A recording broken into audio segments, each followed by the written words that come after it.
Hello, everybody. Today I'm talking about November 2021 planetary news. It's a very interesting month full of obstacles and difficulties. It's the eclipse month, the start of the eclipses. There's one eclipse in November, one in December. And on the positive note, Jupiter is changing out signs, getting out of debilitation. But as watchers of planets, what we have to all be aware of is that it's not the difficulties that come through, but how we react to it. And therefore, even though this month is a challenging month and it happens every year, we have to think how to deal with it. Firstly, what are the days, what to do? So let us explore.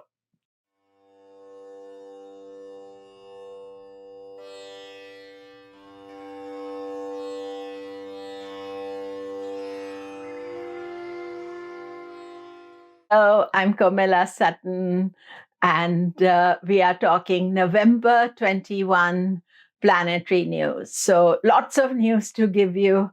Venus has just gone into Sagittarius, and it always, when planets are going into Sagittarius, they cross Gandanta point, and you'll see over the next few months, number of planets crossing Scorpio, Sagittarius, Gandanta point. One of the main things about Venus going into Sagittarius is that it is going to go from a tamasic, very fixed Scorpio to a sattvic, purity aspiring sign.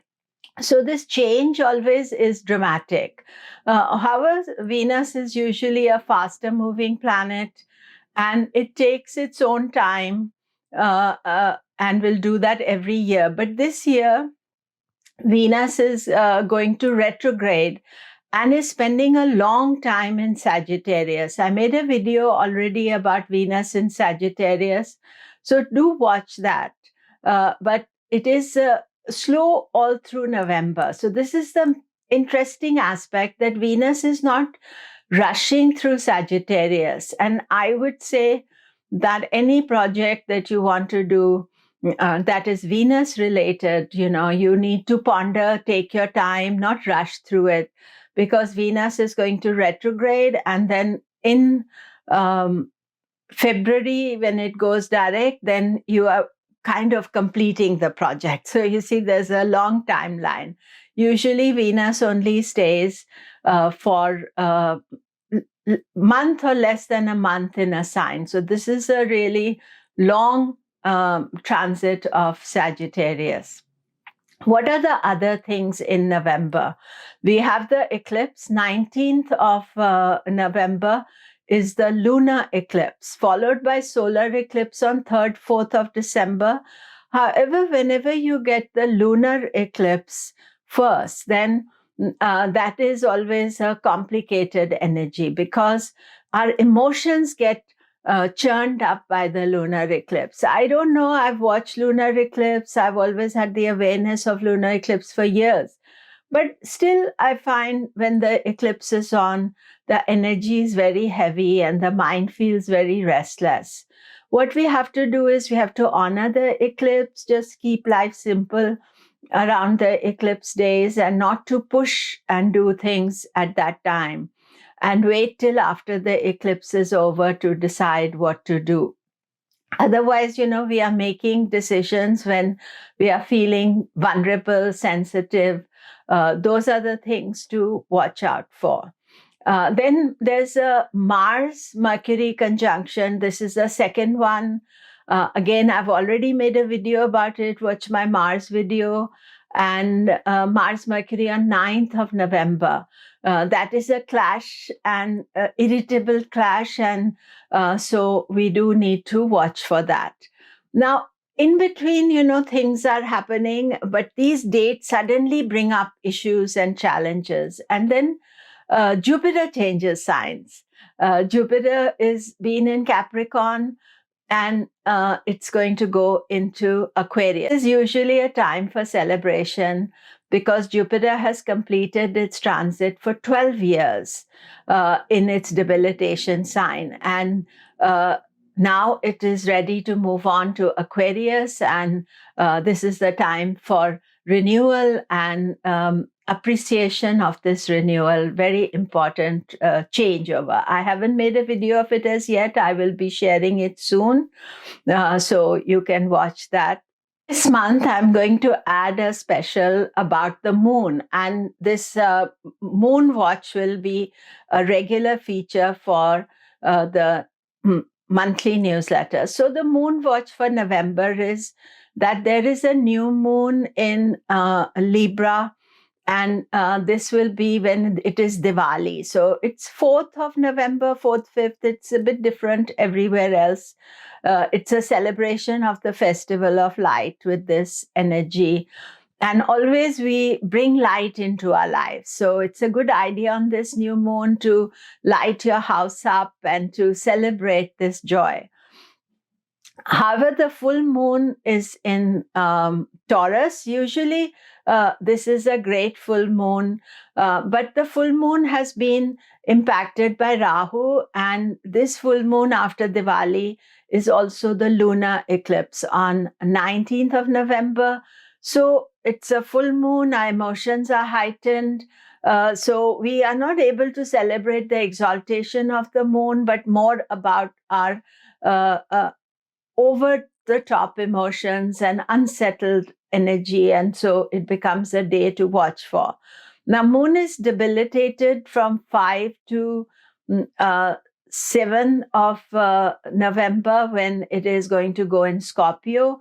Now, this depends how you deal with it. However, there will be the monthly moon Ketu conjunction that you need to watch out for, because Ketu is in Scorpio just now. And then 9th to 11th moon is in Capricorn and Saturn is there. So again, this can be tough emotionally, not easy, because moon watch is all about just seeing how emotionally you are feeling. And whenever in a month's time, moon will go with Ketu, Rahu, and Saturn, and its debilitation dates. These are what I'm going to give you on a monthly basis. So how does it affect you? It is important to see from your ascendant and your moon sign. The moon sign will mostly give how you feel emotionally about situations, whereas the ascendant is your physical, more intellectual, analytical side of nature. Now, both are important. If both are giving the same result, then obviously it is more positive or more challenging, depending on what it is. Aries, the main aspect is the Mars-Mercury conjunction in 9th of November. It is in your 7th house of relationships, so there can be some dispute or argument. Your ascendant ruler is also all month in the 7th house, or moon ruler. So a lot of interest on relationship, partnerships. The eclipses are happening, the eclipse in November, which is in Taurus, is happening in the 2nd house of money. So money issues can come up suddenly, so to watch out for that. Taurus, this month, Venus remains in Sagittarius throughout the month. It is very slow. 8th house is a house of transformation. And as Taurus, you can resist that. However, there's nothing to push yourself to do anything, just to wait and see how this Venus is behaving. It's not having any negative conjunctions. Also, 8th house can bring some unexpected money or unexpected bonus. So watch for that. The eclipses are taking place in Taurus, which is you. So the lunar eclipse can heighten the emotions, but it is also telling me that, you are now ready for change. And this is the last eclipse in Taurus. After that, the eclipses move backwards to Aries. So this is an important one for you. Don't make any decision around the eclipse or the eclipse season, which is from 19th of November to 3rd, 4th of December. Gemini, for you, the main one is the Mars-Mercury conjunction. Normally, Mercury in Libra is a very good transit for you, but Mars is there and you don't like Mars. Mars is always encouraging you to do impulsive things, and it's creating obstacles in your way. And the conjunction on 9th is not the easiest one. So do watch out for that. And also, then at end of the month, Mercury goes into the 6th house and remains there for the rest of the month. So health, healing, think about what you can do to improve your health aspects as well. Cancer, I gave already the moon date. So look at that moon watch that I'm doing now every month. But main thing for you is the lunar eclipse. The lunar eclipse, because the moon is involved, and the eclipse season, which I call from lunar eclipse to solar eclipse. So the lunar eclipse is in Taurus, which is your 11th house. It is connected to money, finances, earnings, and it can throw some challenges there. And the solar eclipse will be in your 5th house connected to children. I'll talk about that later. But this is the last eclipse in Taurus. And eclipses are not necessarily negative. It's just that on the time of the eclipses, you should not make major decisions because there's some karmic aspect, something that we don't know. So it is better to wait for later times. And then the Mars-Mercury conjunction that is taking place in Libra is in your 4th house of home, happiness. Avoid arguments on that day. There may be something suddenly broken that you need to fix at home. So be conscious of that. Leo, Sun is debilitated half the month, and then it will go into Scorpio. And usually, 16th of November, Sun going into Scorpio, that's a good thing to celebrate. However, Sun in Scorpio is going to be involved in 2 eclipses, first on 19th, which is a lunar eclipse, 19th November, and then 3rd, 4th of December, depending where you are, the solar eclipse. So, and there will be Sun-Ketu conjunction. I think most important is that you are taking life cautiously just now. During Sun's Libra transits, weigh up the opposites, weigh up your options, take things slowly. Just do not be in a rush to do anything. Virgo, main transit for you is the Mercury-Mars conjunction. 9th of November, it is in your 2nd house of savings. So you have to be protecting your savings during this month, not doing any kind of risk with that, because while that conjunction is on.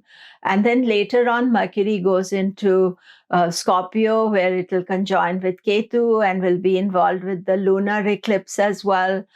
So careful, easy, no pushing anything, waiting for the time to pass. I would say that is the best thing.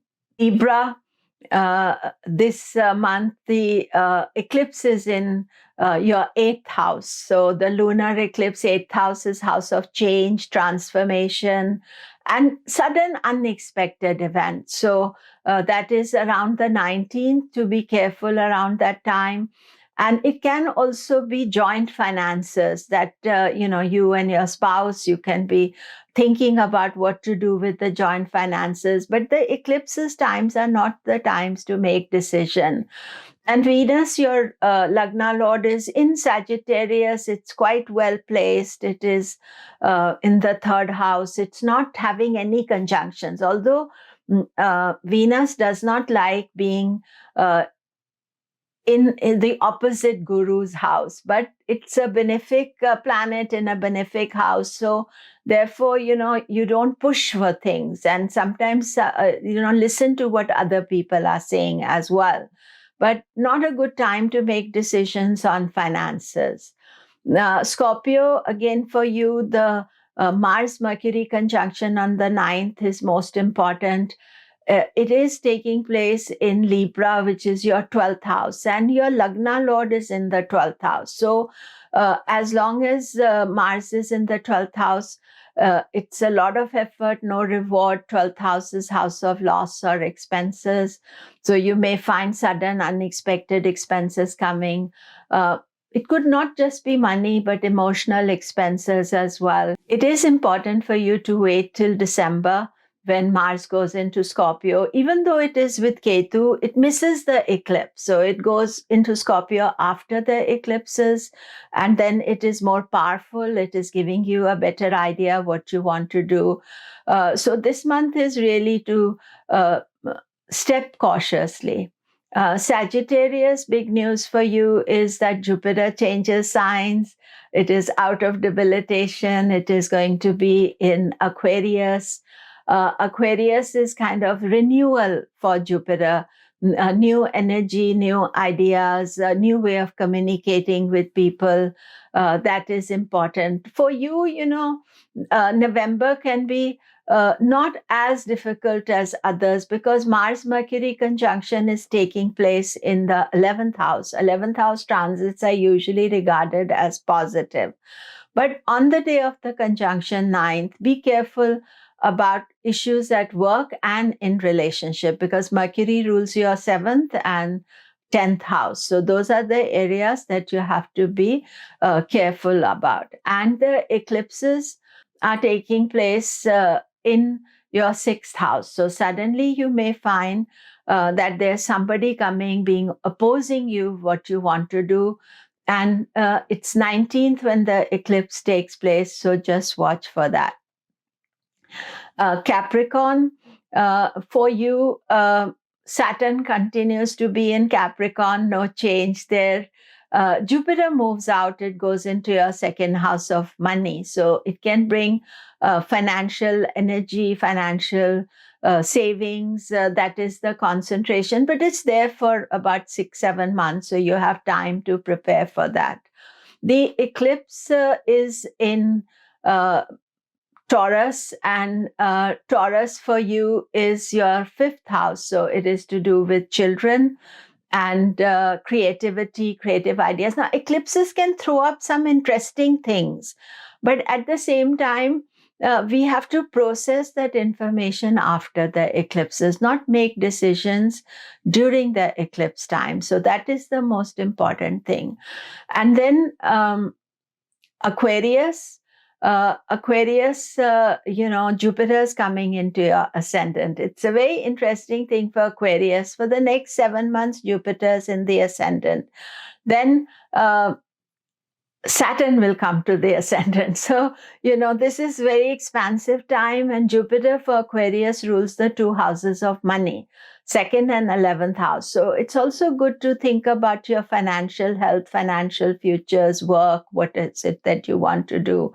And those who are single looking for relationships, Jupiter and Aquarius will be aspecting your 7th house. Eclipse Taurus is in the 4th house. So 4th house means you may be thinking about changing home and career as well, because 4th, 10th house are where the eclipses are taking place. More about the 10th house eclipse next month.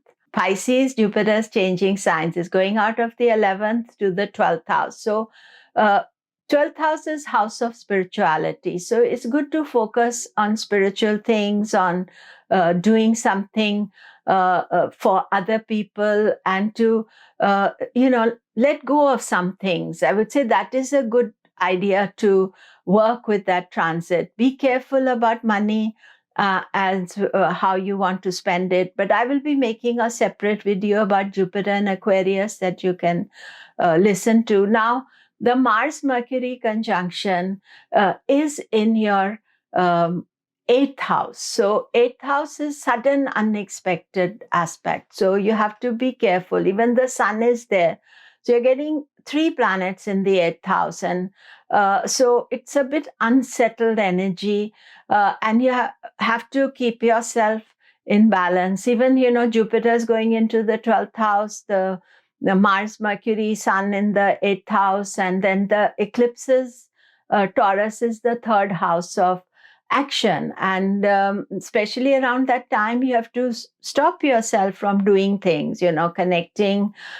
Sometimes you will feel that people are not responding to your overtures, but few days just stay calm and things will right themselves.